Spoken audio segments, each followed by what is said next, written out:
Hello, this is Greg Waugh with the South Atlantic Council staff, and this is a presentation on our second round of public hearings on Snapper Group Amendment 36, dealing with spawning special management zones. And first, some thanks and credits. Dr. Will Heyman and Kyle McCain of LGL Ecological Research Associates.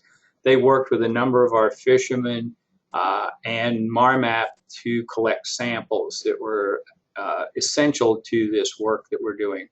The fishermen who cooperated with them, Dr. Marcel Reichert and the staff at South Carolina MARMAP for working up the samples, John Hunt and Jerry Alt for some of the slides and their work, Amber on our staff for help with the presentation and the graphic and some of our outreach, and Raja Puyes on our staff for presentation, GIS, and analyses, and Dr. Nick Farmer for the analysis and graphics in the regional office, and Rick DeVictor for his help with the amendment itself. So first, some background on how the council got here. We protected, or feel it's important to protect spawning habitat and spawning fish. And we implemented a 240 closure on January 1, 2011, and that was primarily to protect speckled hind and Warsaw grouper.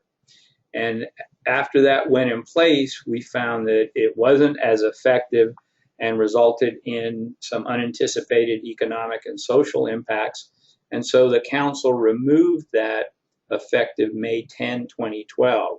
And in doing so, they indicated that they would take other measures to protect speckled hind and Warsaw grouper.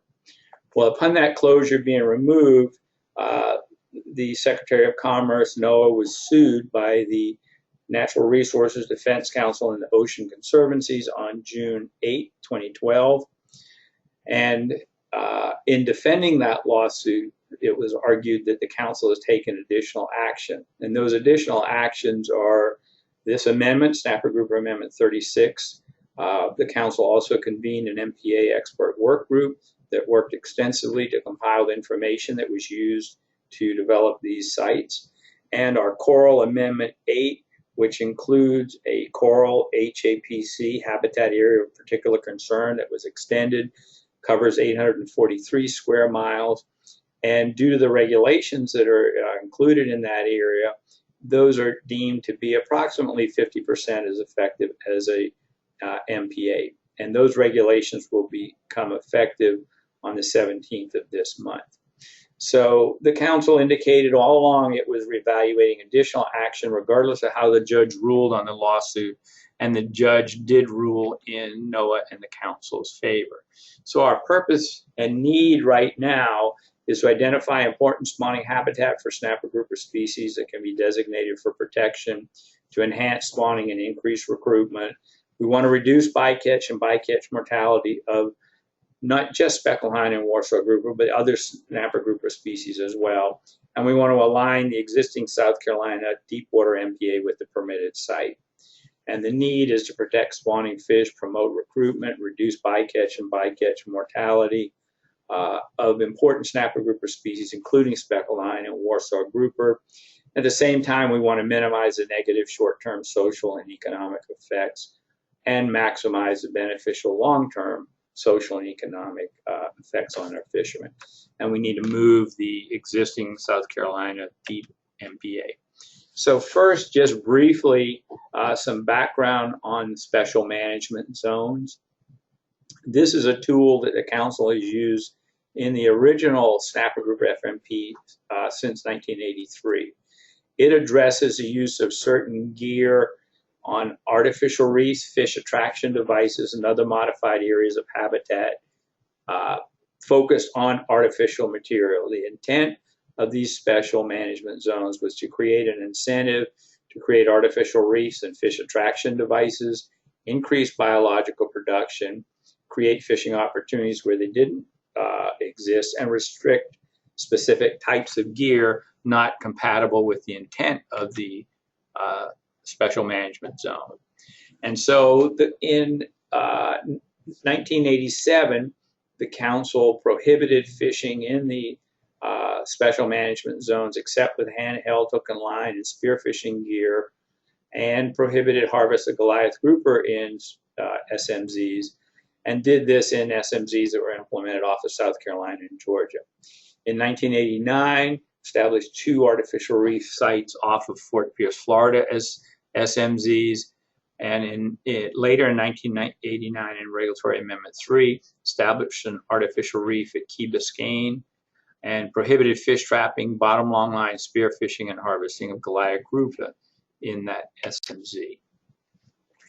And then in 1992, we prohibited the use of power heads in SMZs off of South Carolina.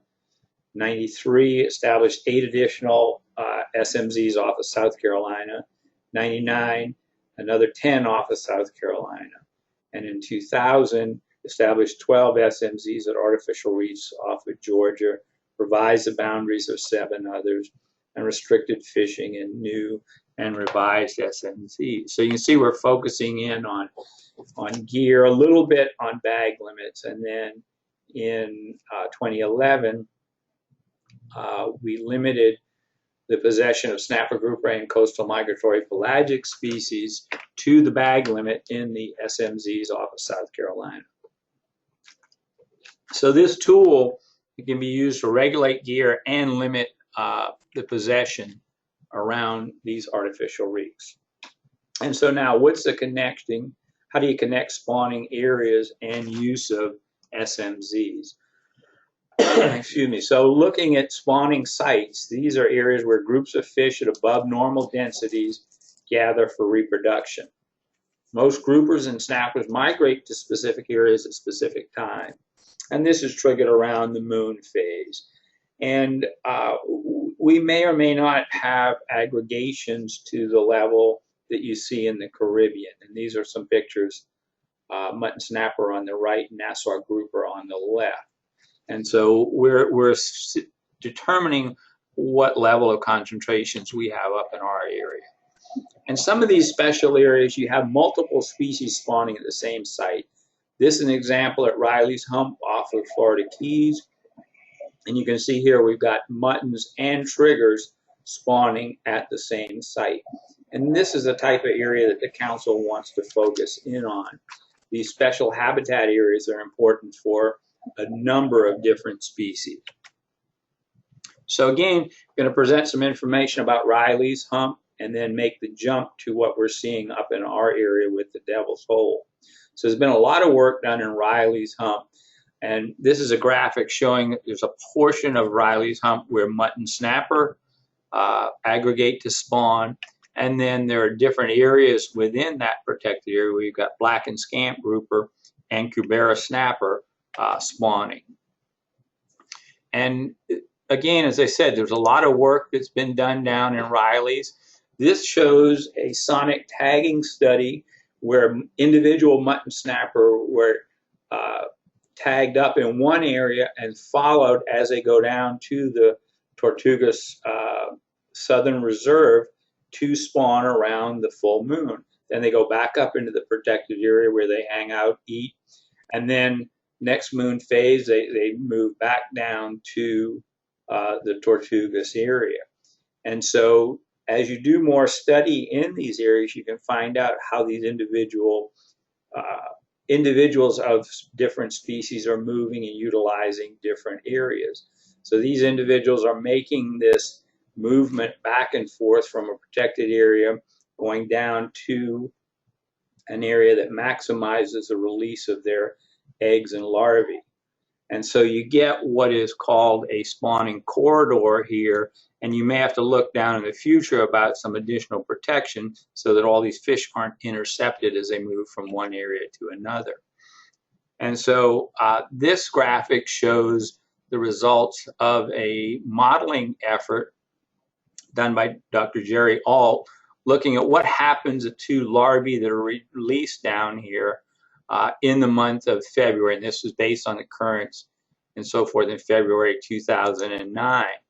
And you can see as those eggs and larvae are released, they come around Florida, come up into our area. And you can see some of the larvae are lost to the north. But based on this work, and it incorporates vertical migration as well, you get larvae that would be entrained in the area. We showed this to our snapper grouper advisory panel, and one of the members said, wow, now I understand where all our mutton snapper are coming from, because as you protect mutton snapper and they're spawning here, they're settling out on the Florida East Coast, and they're starting to see more and more. And we expect that, you know, we've got the Warsaw Hole that we're going to be talking about, other areas that as they release eggs and larvae, they will be entrained and kept around in these different currents. So now let's move up to the Devil's Hole or Georgetown Hole off of Charleston, South Carolina. Dr. Will Heyman has done some work in this area, working with cooperating fishermen, and the council has contributed about $28,000 towards this research. There are a lot of other organizations that have contributed to this, but it's looking for this same sort of elbow that sticks out into the Gulf Stream and the current systems. And these appear to be areas that are attractive for a number of different species.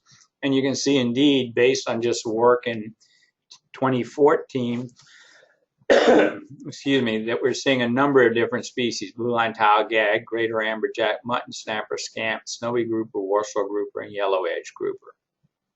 So these are the types of areas that we're looking at and focusing in a little more on what's going on with Warsaw grouper and speckled hind. We're seeing that they do occur in this area. And again, those are two species that we're interested in protecting. So what are the next steps now? How does the council move forward with the consideration of spawning SMZs? We had scoping meetings in August 2014 from North Carolina to Florida. We held a round of public hearings in April 2015 from North Carolina to Florida.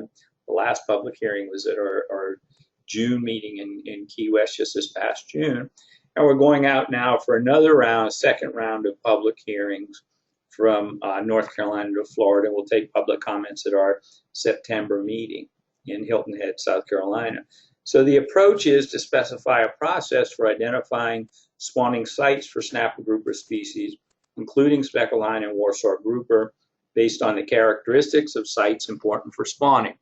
Bottom topography, current systems, the things we just showed you that work for South Florida and work down in the Caribbean.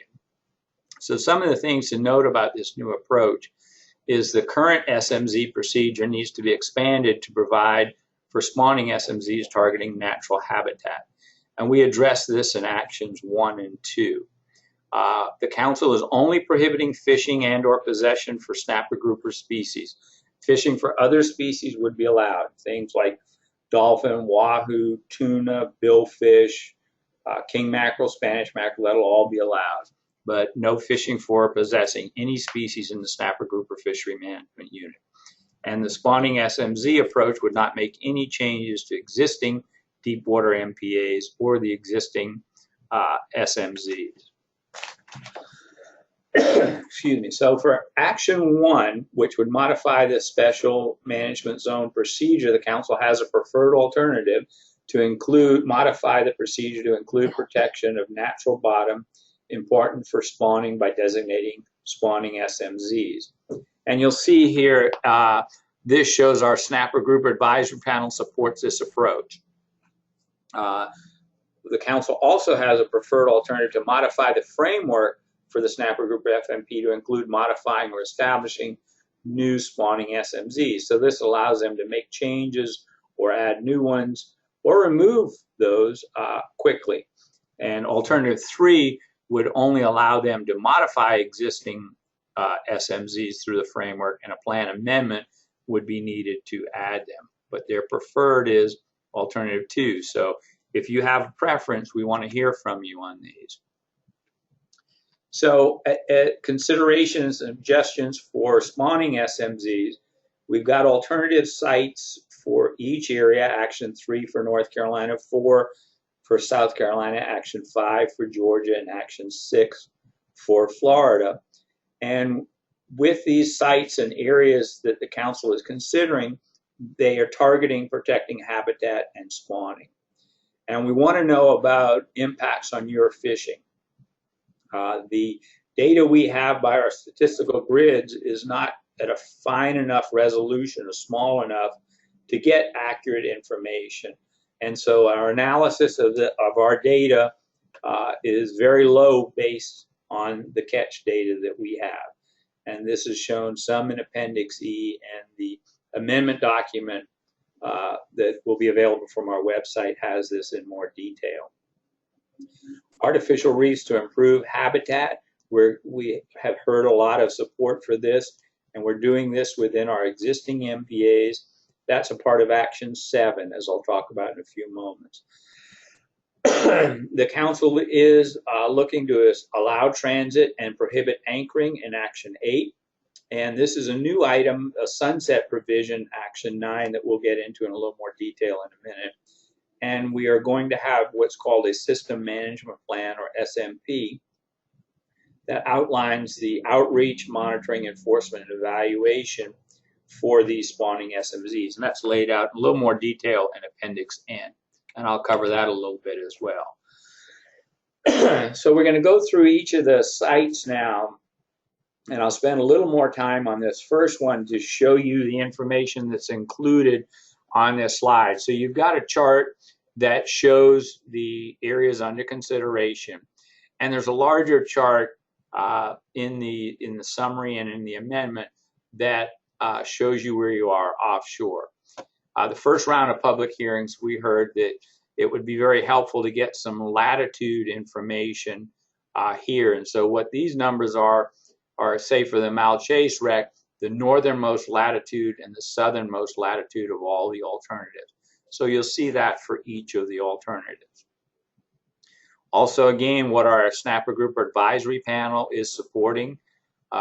They're supporting 2B and 3B, as well as this alternative 4, which is an area north of the 780 bottom as a alternative to the 780 bottom.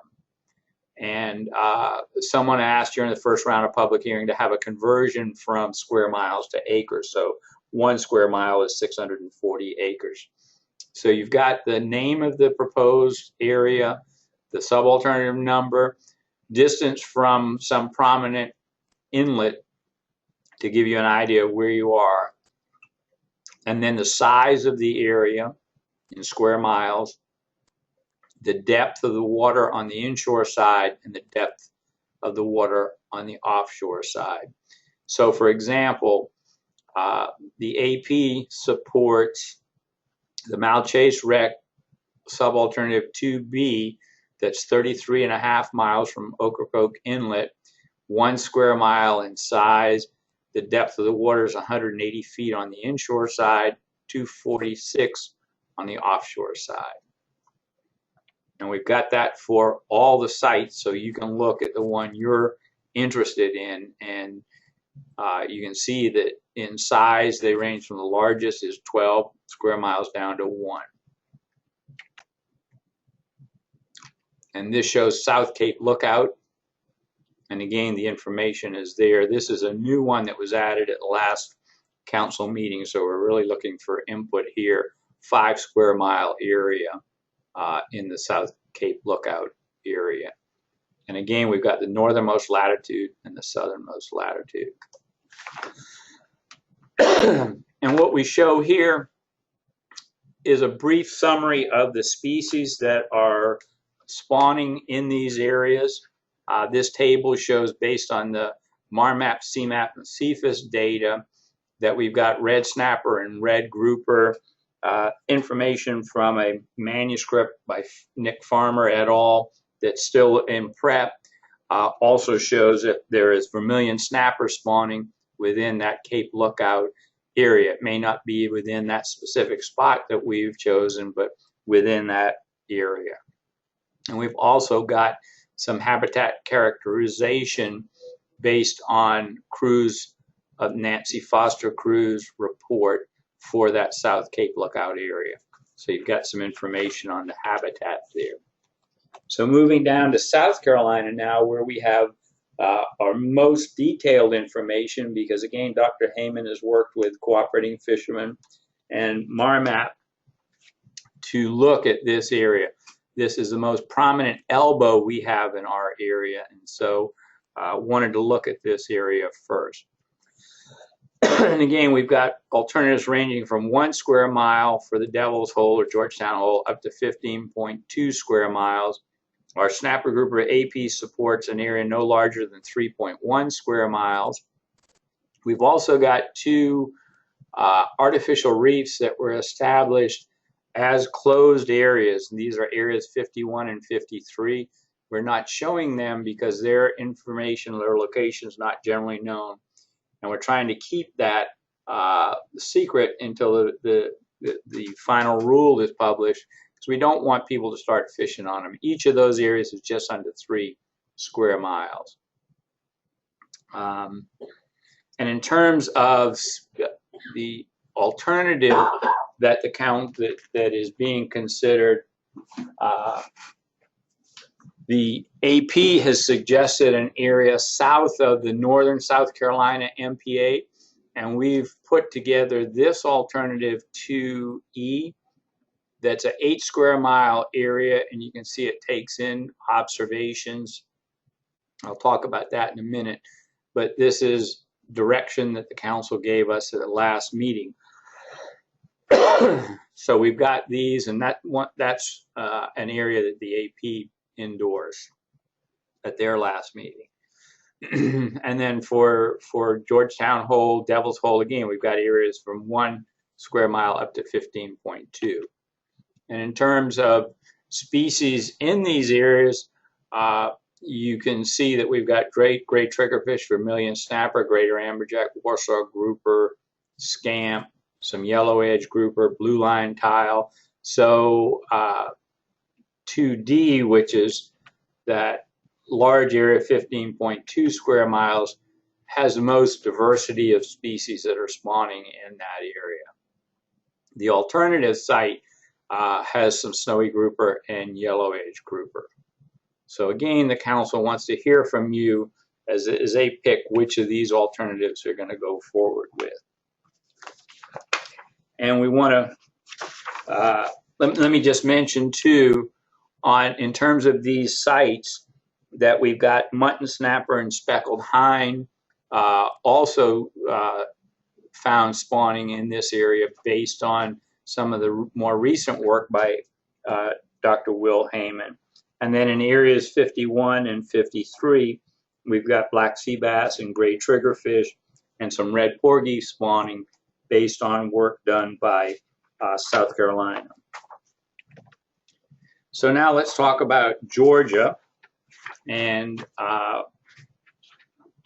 the site under consideration is to modify the St. Simons 2 area. When we went out to public hearings before, the Georgia MPA reconfiguration alternatives were in there, ranging from 18 square miles up to 71.5 square miles. And the council removed those, feeling that those areas were just too large and would have too much of an impact on fishermen. So we're focusing in on this St. Simons 2 area, and you can see we've got fish observations and spawning in there. The alternatives range from 4 to 14.1 square miles. The snapper grouper AP supported considering alternatives 2A, 2B, and an area smaller, which is 4 square mile area is. They talked briefly of an area between 25 and 35 miles east of St. Simons, but they found out that was a snapper banks, and it's just way too much effort in that area. And in terms of species spawning in these areas, you've got vermilion snapper, tomtate, red snapper, gray triggerfish, scamp, red grouper, red porgy. So a good diversity of, not red grouper, sorry, red porgy. A good diversity of species spawning in that area. And now if we move down to Florida, the site's being considered under Florida.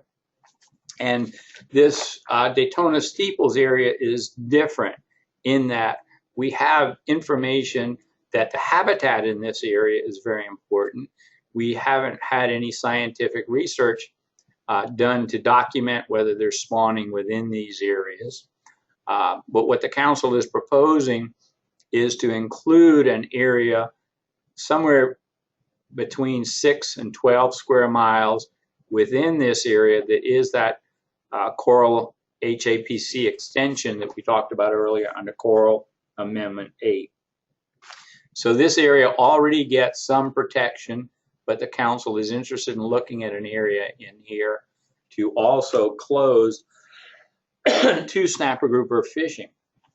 And remember, I talked about a new sunset provision, and the council is going to be helping do monitoring. And so if we find this area doesn't have spawning occurring within it, then we'll remove that SMZ, spawning SMZ designation. And the council feels the habitat in here is such that they want to take a look at it. They want to protect the area while they're doing that, and feeling that it's between 6 and 12 square mile. Previously, there was an alternative considering the whole area 27 square miles. They feel that by reducing the size and having a procedure to evaluate it, that it's worth including it to see if indeed we do have spawning in that area. The other area off of Florida is the Warsaw Hole. We've got this is southwest of Key West. We've got alternatives ranging from 1 to 4 square miles. The 4 square mile is a newer alternative added by the council at the last meeting based on some of the recent research we've received. And you can see the depth on the inside and offshore. The AP supports 2A, which is a 2 square mile area. And the Nancy Foster cruise was ongoing during our June council meeting, and we got some information from them. This is some multi-beam mapping showing the rough bottom area around the Warsaw Hole and then the big drop into Warsaw Hole. And this is a description pulled from the final MBA expert work group report talking about the Warsaw Hole and indicating that Warsaw grouper had been seen aggregating there in March. This is based on information from fishermen that have observed fish in these areas. And so this is one that we don't have recent scientific information, but we've got expert opinion from fishermen that have observed them there.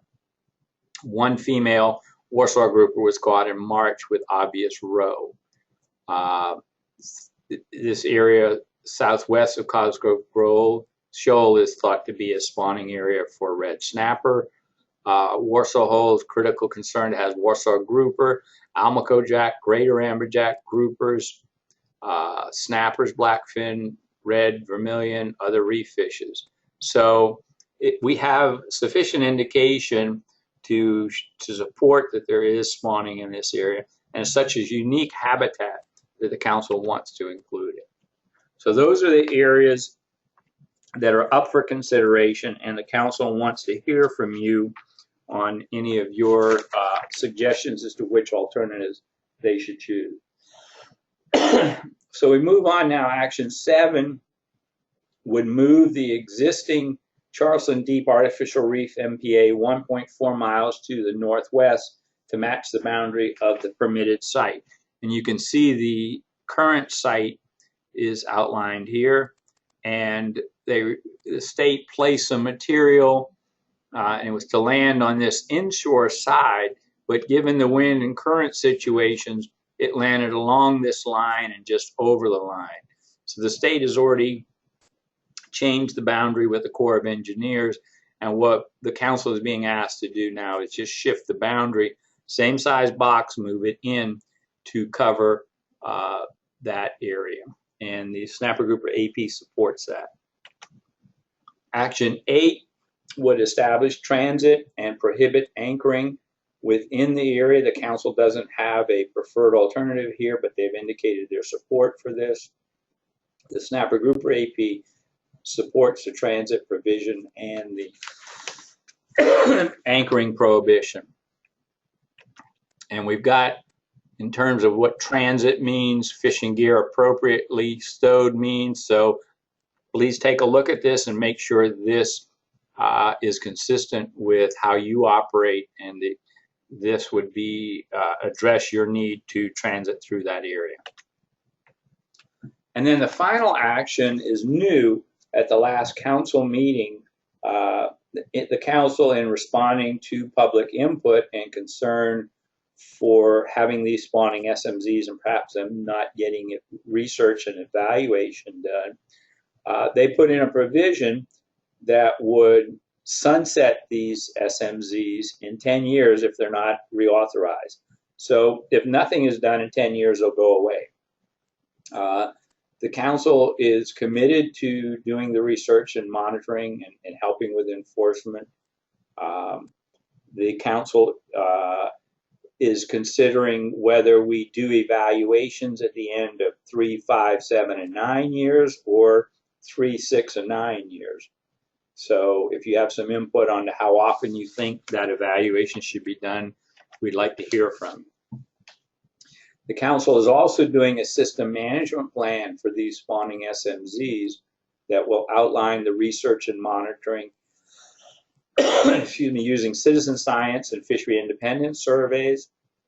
And the council is hosting a citizen science meeting in January of 2016 here in Charleston, and we've put $30,000 of our own funds towards this.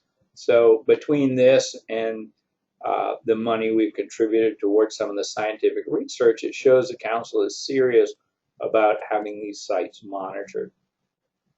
I'll go into a little more detail on the outreach in a minute. We need enforcement. We're looking for citizen science involvement, perhaps use of satellites, and the more traditional NIMS, Coast Guard, and state enforcement. But again, it's going to be challenging getting the money necessary to do this type of work. So in terms of the goals and objectives, and again, the appendix will have, Appendix O will have some more detail on this, but I'm going to go quickly through the goals, and please look at this and comment on this. And the letters and numbers here refer to goals in the document, How is Your MPA Doing?, that was put together by Pomeroy, Parks, and Watson in 2004. And that's sort of the industry standard for how you measure whether these things are working or not. So the first goal is to develop and adopt an effective process to evaluate and refine management of spawning SMZs. And then these are our specific objectives. Goal 2 is knowledge and protection of important spawning locations increased or maintained through research and monitoring. Goal 3, environmental awareness and knowledge about the spawning SMZs are improved. Goal 4, enforceability and compliance within the spawning SMZs is enhanced. And the final goal is one that we're proposing to add, is research and monitor impacts of invasive species. We've heard a lot of comments that the issue of lionfish need to be addressed within any of the protected areas that we have. And so these are the target species we're going to look at for spawning.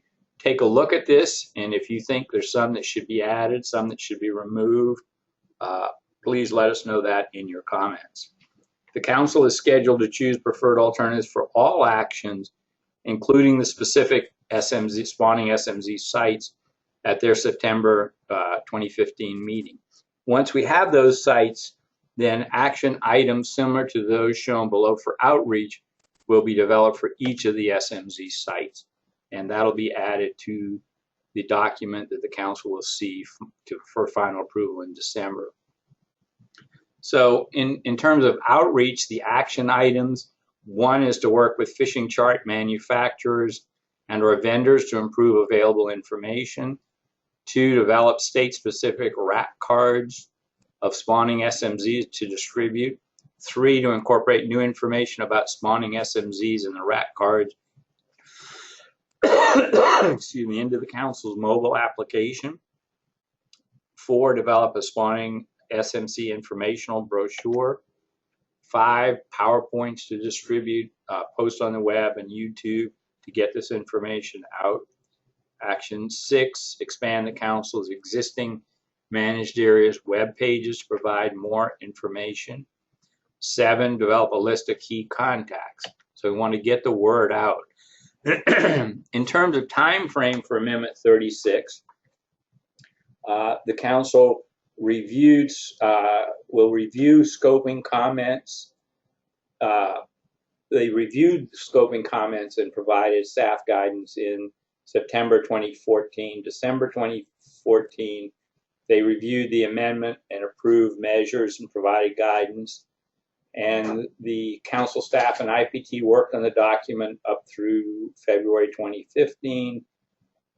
We approved it for hearing, got the initial round of public hearings in June. The council looked at that, approved it for the second round of public hearings. And that's what we'll be doing next is the round of public hearings. And we've got our Q&A webinar tomorrow night beginning at 6 p.m. And then in September, the council is going to review public input and approve all the actions, select preferred alternatives. And then at the December meeting, they'll review the final complete document, and they will have the opportunity to approve that for formal review.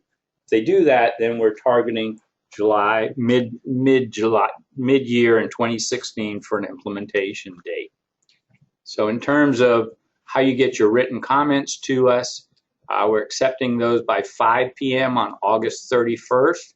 You can mail them to Bob Mahood, the address shown here. You can email them to mike.collins@safmc.net. Please put SG Amend 36 in the subject line. We've got a number of comment periods ongoing, so this will make sure it gets to the right spot. And again, a reminder that we've got our webinar tomorrow night starting at 6. You can register for that on the website. You can also fax comments in as well. And these are the public hearings that we are doing. The first one is in North Charleston on August 10th. All the public hearings start at 4 and will end by about 7. We're doing a webinar hearing on August 18th that will start at 6 p.m. That will focus on the Warsaw Hole in Florida, but cover other alternatives as well. And again, we've got that Q&A webinar tomorrow night at 6 p.m. where I'll be giving an abbreviated presentation like this, and then we can answer any questions you might have. And if you do have questions, you can email me. General questions, you can get in touch with Amber Von Harten or Kim Iverson. And again, thanks for taking the time to listen to the presentation, and we look forward to hearing from you. Thank you.